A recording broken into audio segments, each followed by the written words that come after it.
Greetings to all students. In the previous on the previous day, we have started chapter 1 of civics, class 7. Now I'm going to start from the same. Yesterday we have discussed about equal right to vote. Here we were discussing about the story of Kanta, who is a maid and working in the houses of others. And at the time when she was standing in a line to cast her vote, all the people, rich or poor, were standing in the same line. And after that, we discussed that her daughter, she was ill and she had to take her to the doctor. And there she was discussing with her friend that the rich people, they don't need to stand in long lines or queues for getting the treatment, and but the poor people, they have to stand in long queues. This is due to their poor condition, and this is due to they don't have any money. So let us discuss further other kinds of equality. Next page, this is other kinds of equality. Anji. So Kanta is one of many people who live in democratic India and who have the right to vote, but whose daily living and working conditions are far from equal. Apart from being poor, people in India experience inequality in different ways. Let us see what this means by reading the two stories given below. Each of these is based on real incidents in people's lives and reflects the different kinds of inequalities that exist in India. Yes, yesterday we have discussed about uh, the difference between the poor and the rich. Now, some of the examples are given. Let's discuss what kind of other inequalities exist in India. One of the more common forms of inequality in India is the caste system. Please underline it. The very first line of the second para. Hanji, done it? Good. So, if you live in rural India, your caste identity is something that you probably learned or experienced very young. If you live in urban areas, some of you might think that people no longer believe in caste, but just look at those matrimonials shown from a leading English newspaper, and you will see how important the issue of caste continues to be in the minds of highly educated urban Indians. It is quite true. Here we are talking about caste inequality in our society. Some of the people, they consider themselves as high caste people, and they treat other people as lower caste. This is believed in villages. If you visit a village, then you come to know about these inequalities. And if you, like, you people are living in cities, then we feel that caste inequalities do not exist in urban areas, but these are there in villages.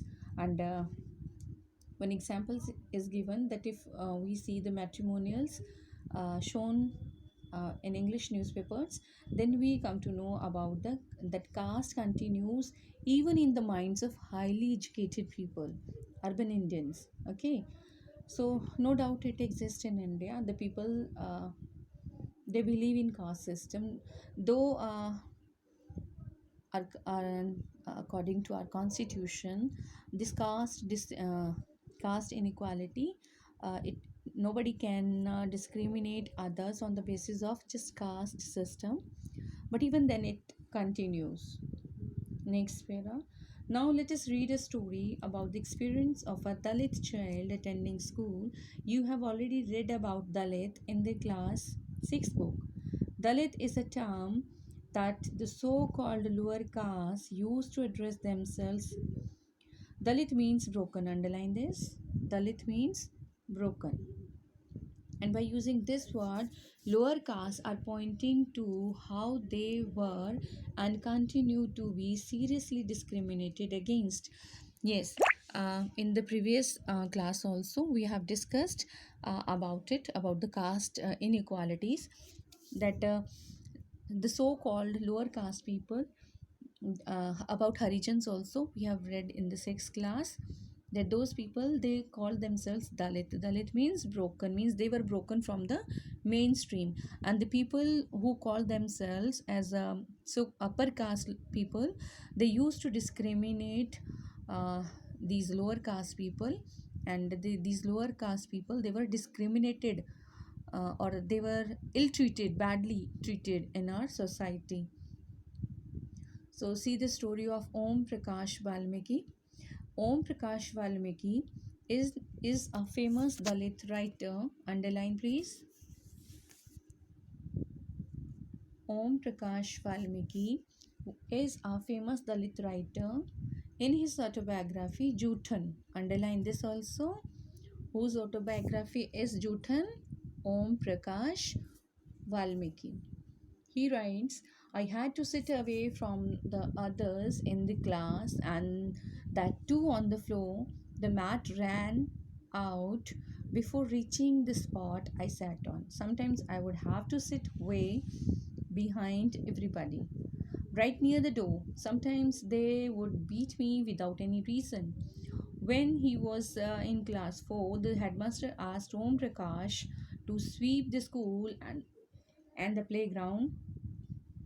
He writes, the playground was way larger than my small physique could handle, and in cleaning it, my back began to ache. My face was covered with dust.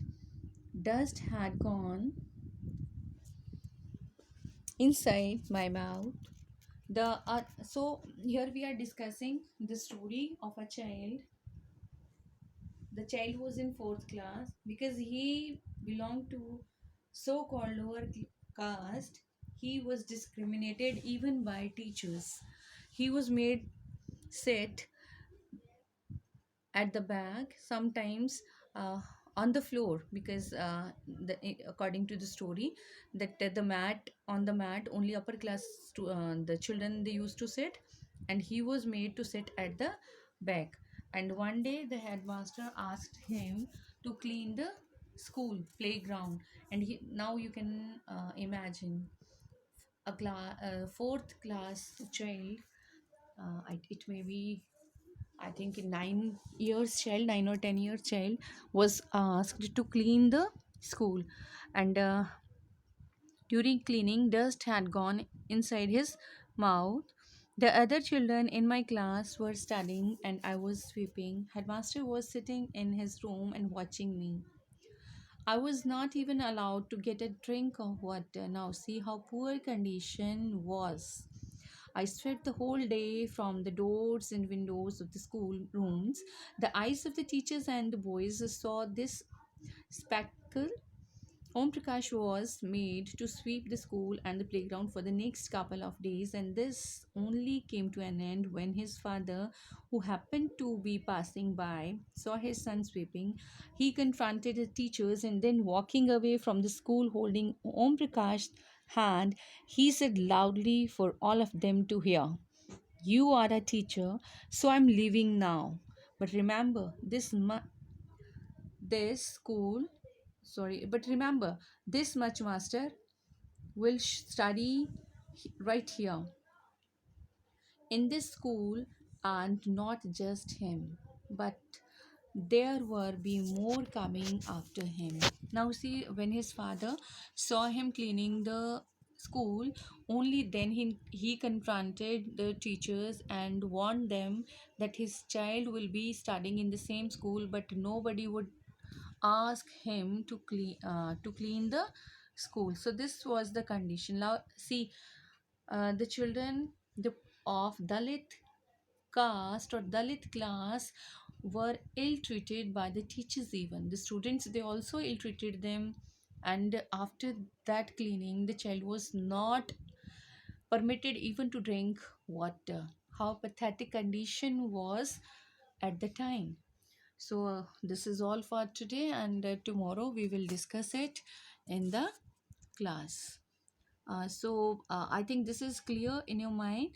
We have discussed about prejudice, about stereotype. I think both the terms are clear to you. Prejudice means, yes. So, caste inequalities. If I talk about inequalities, caste inequalities means the discrimination done with people on the basis of caste. So, we have discussed about political equality and economic inequality in the case of Kanta. Then we discussed about caste inequalities in the case of Valmiki. And I think if you want to ask any question related to the topic, we will discuss it tomorrow. So, uh, have a nice day.